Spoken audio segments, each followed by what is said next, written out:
Olá, o meu nome é Cleiton e faz algum tempo que eu tenho um projeto chamado Casa da Diferença, que é um blog que eu construí desde 2011 e eu alimento esse blog com alguns textos. E hoje eu queria falar para vocês de um desses textos, que se chama O Gozo das Macacas Lésbicas. Esse texto eu escrevi faz um ano, mais ou menos. Depois eu posso verificar certinho a data da produção do texto, mas isso também não é relevante aqui. Mas o que importa saber é que essa questão que eu trato nesse texto é uma questão que já me incomoda desde muito tempo, desde a década de 90. Mas eu explico tudo isso no texto também, então eu vou, para não tomar o tempo de vocês e para não fugir do objetivo desse vídeo, que é fazer a leitura desse texto, eu vou passar diretamente a esse exercício de leitura. O pensamento heterossexual é o pensamento que não é capaz de colocar-se a si mesmo em questão. Só queria observar que essa frase que está no texto, embora seja minha, ela reflete, obviamente, diretamente o pensamento da Monique Wittig, uma feminista francesa que escreveu um livro genial chamado O Pensamento Heterossexual. Bom, então, o pensamento heterossexual é o pensamento que não é capaz de colocar-se a si mesmo em questão. Lembro de ter lido, no final dos anos 90, uma matéria na Super Interessante que tratava do comportamento homossexual entre os animais. Depois de mostrar várias espécies em que ocorria a homossexualidade, a matéria concluía com as observações do pesquisador. Ele afirmava não ser possível justificar o comportamento sexual humano com base no comportamento animal. Tratava-se menos de uma impossibilidade simétrica do que de instituir uma moralidade sexual, pois na mesma matéria, a ideia de que um macho, como o caso do galo, necessitava de várias galinhas era o bastante para justificar a variedade de parceiras sexuais, no caso do homem, sempre suposto heterossexual. Então vocês vejam, no caso dos comportamentos homossexuais, quando eles ocorrem entre os animais, eles são colocados como insuficientes ou como não servindo de base para uma justificativa, uma naturalização do desejo homossexual entre os humanos. Mas no caso do desejo heterossexual, você tem ali o estabelecimento do galo como um exemplo para naturalizar o comportamento sexual dos homens heterossexuais. Porque a gente poderia pensar em fêmeas que tenham mais de um parceiro e que, no entanto, talvez numa reportagem semelhante a essa, não seriam utilizadas como justificativa para o comportamento sexual das mulheres. Enfim, passaram-se muitos anos depois da leitura dessa reportagem lá nos anos 90, até que eu novamente encontrasse essa lógica se reproduzindo. Eu fiquei ao mesmo tempo incomodado e feliz com o título da seguinte reportagem, que era assim: pela primeira vez, gorilas selvagens lésbicas foram observadas copulando. Por que eu fiquei incomodado com essa matéria, né? Com o título inicialmente? Fiquei incomodado com o título porque eu pensei, poxa, coitado dos animais que não podem nem exercer a sua existência afetiva e sexual sem que os humanos metam o seu bedelho, né? Não ficam os coitados em paz. Então isso foi uma das minhas fontes de incômodo, né? Pensando na questão dos animais e como que nós abusamos, né, da vida dos animais e do espaço que os animais têm para existir. Mas também eu fiquei feliz, por quê? Fiquei feliz porque pensei, poxa, então agora tem alguma reportagem, menos mal, que vai funcionar aí de maneira positiva dentro para aquelas pessoas que acreditam no discurso da homossexualidade como sendo natural, né? Sei, não acredito nisso, né, nesse sentido de nascer homossexual, coisa do tipo. Mas pensei assim, menos mal, pelo menos é mais um discurso positivo, né? Se a gente vai ver lesbianidade, homossexualidade entre gorilas, né? Então, a minha fonte de incômodo estava no voyeurismo da ciência que impedia os animais de ficarem em paz, mas por outro lado, a minha alegria foi no sentido de pensar assim, poxa, que legal, então a gente vai começar a pensar a sexualidade entre os animais fora da norma heterossexual. Bom, me enganei, não foi o que aconteceu, né? Eu comecei a fazer a leitura da matéria e a matéria era praticamente igual àquela que eu havia lido nos anos 90. estava carregada de uma homofobia que não era nem latente, né? Ela era explícita.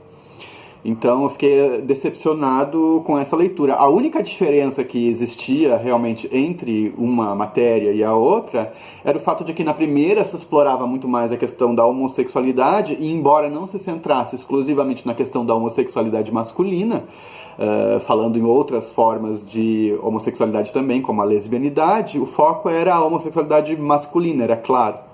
Nessa outra matéria, não. Era a questão da lesbianidade feminina. E isso traz uma série de elementos interessantes para a gente pensar o processo de funcionamento do preconceito no nosso olhar sobre as coisas e sobre o mundo à nossa volta. Então, volto à leitura do texto.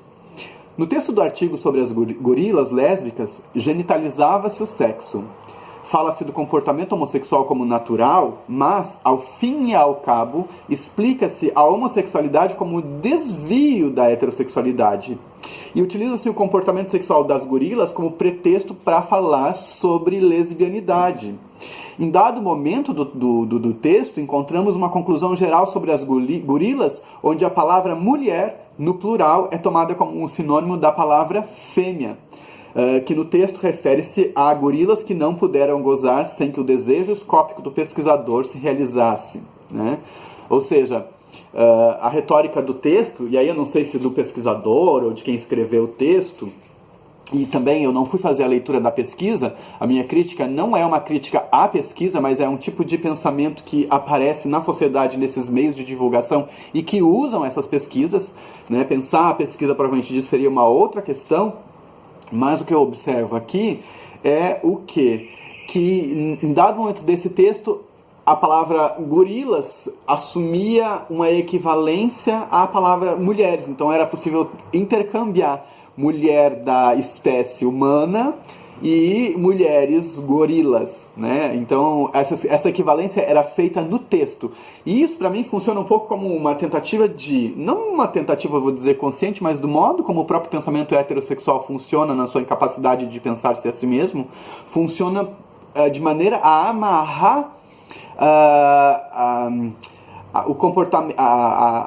aquele comportamento dos animais não humanos ao comportamento animal humano. Então era isso que estava sendo feito em relação às gorilas e às mulheres. Então existia uma genitalização do sexo e o estabelecimento de uma equivalência entre mulheres e gorilas. Tanto que a gente pode ler o seguinte no texto, ó.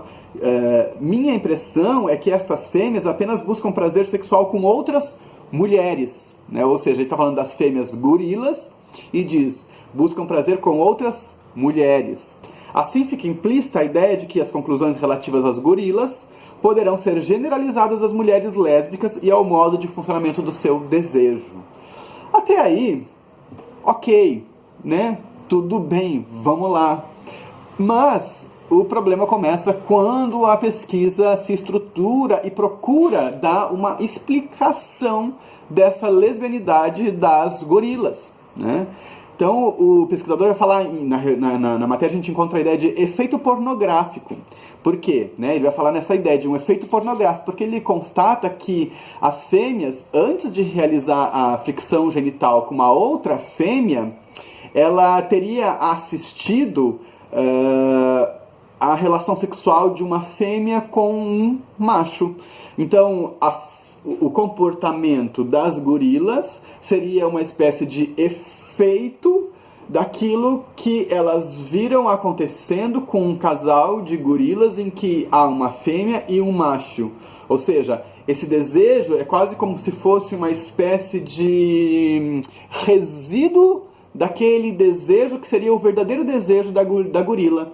É mais ou menos como se fosse assim: uma gorila encontra um gorila e eles praticam ato sexual, entre aspas, hétero, e as outras gorilas, porque não conseguem transar com este gorila, ficam excitados e por isso iriam provocar a fricção genital uma na outra, para satisfazer o quê? A falta do macho.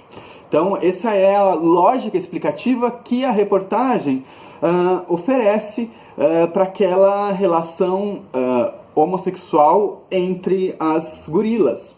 Porém, é preciso observar uma série de coisas, né, nesse processo de naturalização do comportamento heterossexual e de transformação do comportamento homossexual numa espécie de resíduo, né? O que parece sustentar a diferença é a ideia de que a finalidade do sexo é a reprodução, né? Como se aquele que fosse voltado para a reprodução seria o sexo natural, por isso seria o sexo correto, por isso seria o sexo esperado, por isso seria o sexo que está garantido verdadeiramente pelo desejo, e por isso que o desejo de uma gorila por outra gorila seria um desejo menos verdadeiro. Isso é um absurdo, né? Por qual razão o ato sexual deveria se reduzir ao processo de fricção genital e vocalização? Essa poderia ser a primeira pergunta que nós poderíamos fazer à pessoa que escreveu essa reportagem. Por qual razão o desejo das gorilas, ao fim e ao cabo, deve ser lido como um desejo heterossexual que só é homossexual porque não conseguiu se realizar enquanto desejo heterossexual? O pesquisador ou a pessoa que escreveu a reportagem, não sabemos, não consegue supor que a excitação das gorilas seja relativamente à fêmea que copula e não em relação ao macho. Não consegue supor uma imaginação sexual descolada do ideário reprodutivo, mesmo quando se trata de uma espécie reconhecida por fazer sexo por prazer. O pesquisador não consegue supor um imaginário não heterossexual porque ele mesmo não o possui. Porque a gorila, muito bem, ela pode estar olhando para aquela relação sexual entre um macho e uma fêmea, mas o prazer dela não está relacionado ao macho desempenhando um papel sexual naquela cena. Pode ser em relação simplesmente a ver uma fêmea excitada, por que não? Então é isso que a gente precisa perceber para se defrontar com esses processos de naturalização enviesados, né? Que procuram deslegitimar uma sexualidade e apresentar ela como uma espécie de sexualidade derivada de uma sexualidade normal. E aí eu vou me encaminhando então para finalizar um pouco essa reflexão, lembrando o filósofo Merleau-Ponty, que dizia o seguinte: um fato é sempre uma interpretação. Os homens continuam com dificuldades para entenderem que mulheres e animais têm interesses próprios e os mesmos, esses interesses, não passam necessariamente pelo desejo de servir aos homens como senhores. Né? E não passam, né? Por aí, na verdade é essa. O pensamento hétero continua a funcionar no interior de uma lógica que naturaliza o sexo como reprodução, mesmo que duas macacas gozem diante dos seus olhos. O pensamento hétero não consegue ver para além daquilo que o falo permite. Os homens, analmente castrados, não conseguem perceber que eles desejam o próprio pênis como encarnação do falo. Projetam um desejo que sentem de serem penetrados com seus próprios pênis nas fêmeas de todas as espécies, transformando-as assim em seres supostamente heterossexuais e disponíveis. Ou seja, o que a gente percebe nessas reportagens, e volto a dizer, não estou falando das pesquisas porque eu não fui fazer a leitura dessas pesquisas, mas da imagem do pensamento que essas pesquisas contribuem para produzirem. O que a gente percebe? A gente percebe, na verdade, que é uma projeção do desejo dos homens heterossexuais em relação à natureza e tudo aquilo que existe.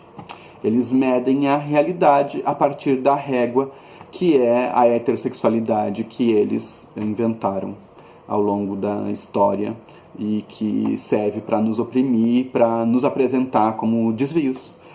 Então, era isso. Espero que vocês tenham gostado. Eu vou deixar um link aqui embaixo para o texto, que tem também os links das reportagens, pelo menos de uma delas, eu tenho certeza que tem, que eu citei aqui hoje. Então, obrigado por ter me acompanhado até aqui e até mais. Tchau!